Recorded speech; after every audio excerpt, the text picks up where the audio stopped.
বুক পকেটের গল্প না হলে বোধহয় আমি এখন এখানে কথা বলতাম না। সো বুক পকেটের গল্প আমার জীবনে একটা মাইলস্টোন হয়ে থাকবে সারা জীবন। মীর রাব্বি ভাইয়ের নাম উঠলেই সেই বুক পকেটের গল্পেই সকলে চলে যায়। ভ্যালেন্টাইনে রিলিজ পাওয়া যে কাজটা, সেই বুক পকেটের গল্প এত ফেমাস হওয়ার পেছনে কারণটা কি হতে পারে বলে আপনি মনে করেন?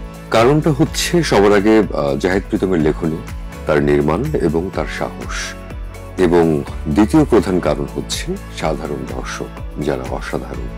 আমরা সাধারণ দর্শক বলতে যাদেরকে বলি তারা প্রত্যেকে এত অসাধারণ যে তারা জাহিদ প্রীতমের এই সুন্দর লেখনী, সুন্দর নির্মাণ, এত সুন্দর একটা ক্রাফট, সেটাকে তারা অ্যাপ্রিসিয়েট করেছে, সেটাকে সাদরে গ্রহণ করেছে, ভালোবাসা দিয়েছে। এবং খুব রাইটফুলি আপনি প্রশ্নটা করেছেন যে বুক পকেটের গল্প না হলে বোধহয় আমি এখন এখানে কথা বলতাম না, হয়তো অ্যাক্টিংটাকে আমি সিরিয়াসলি নিতাম না বা ফুল টাইম করতাম না। সো বুক পকেটের গল্প আমার জীবনে একটা মাইলস্টোন হয়ে থাকবে সারা জীবন।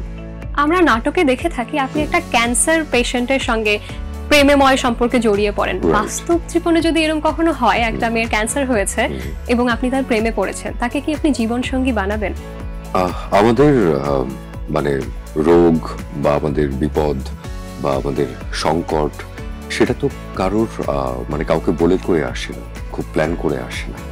সেটা যেমন সম্পূর্ণ একটা ইন্ডিভিজুয়াল একটা জার্নি, একটা অন্য গল্প। ভালোবাসা, সম্পর্ক, প্রেম যাই বলি না কেন, সেটা একদম আলাদা একটা সম্পর্ক। তো আমার ভালোবাসার মানুষের আমি মানে কখনো সেটা চাইবো না, সৃষ্টিকর্তার কাছে প্রার্থনা করবো যে সেরকম যেন না হয়।